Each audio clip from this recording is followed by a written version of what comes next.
I aimed the gun at my own fund manager. Then I pulled the trigger.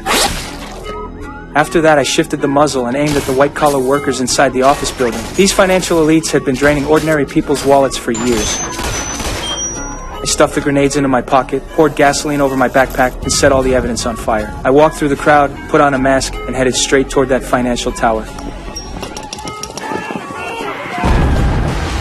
Half a year ago, my wife Rosie was diagnosed with cancer during a physical exam. The doctor recommended that she receive injections of a new type of medication every week. The drug was expensive, but I didn't hesitate. My wife cried and said she didn't want to be a burden to me. I comforted her softly. I told her I still had $60,000 in veterans compensation sitting in a fund. If I withdrew it, it would be enough to cover her medical bills. The next day, I called my fund broker and asked to meet, but he told me that the fund I had bought had already lost everything. Furious, I demanded that they return my principal. But that's how investment works, man. It gives and it takes away.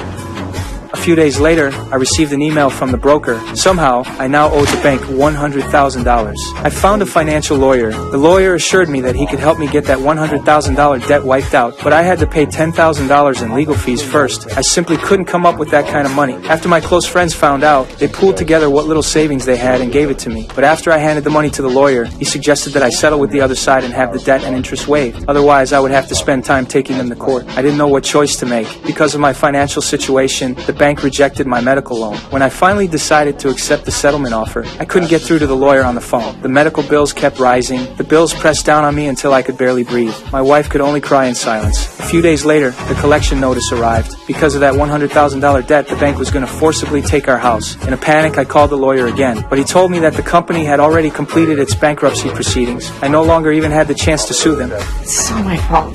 It's not your fault. No, I got sick and it put us in debt. All I could do was go to work as usual. But as soon as I arrived at the company, my boss called me into his office. He had already heard about my situation. An armored transport company couldn't keep employing an employee who was in debt. Even so, my boss still gave me $10,000 in cash as compensation. When I got home, I never expected that my wife had killed herself so she wouldn't drag me down anymore. After the funeral, I looked at my wife's photo every day. I had to get revenge. I started gathering information through my computer and the newspapers. I wrote down every single killer on a list. I bought pistols and grenades from an arms dealer. After that, I practiced shooting under a subway overpass every day.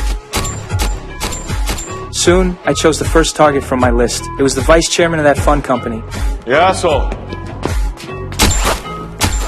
Next was that bastard lawyer. I snuck around the outside of his mansion.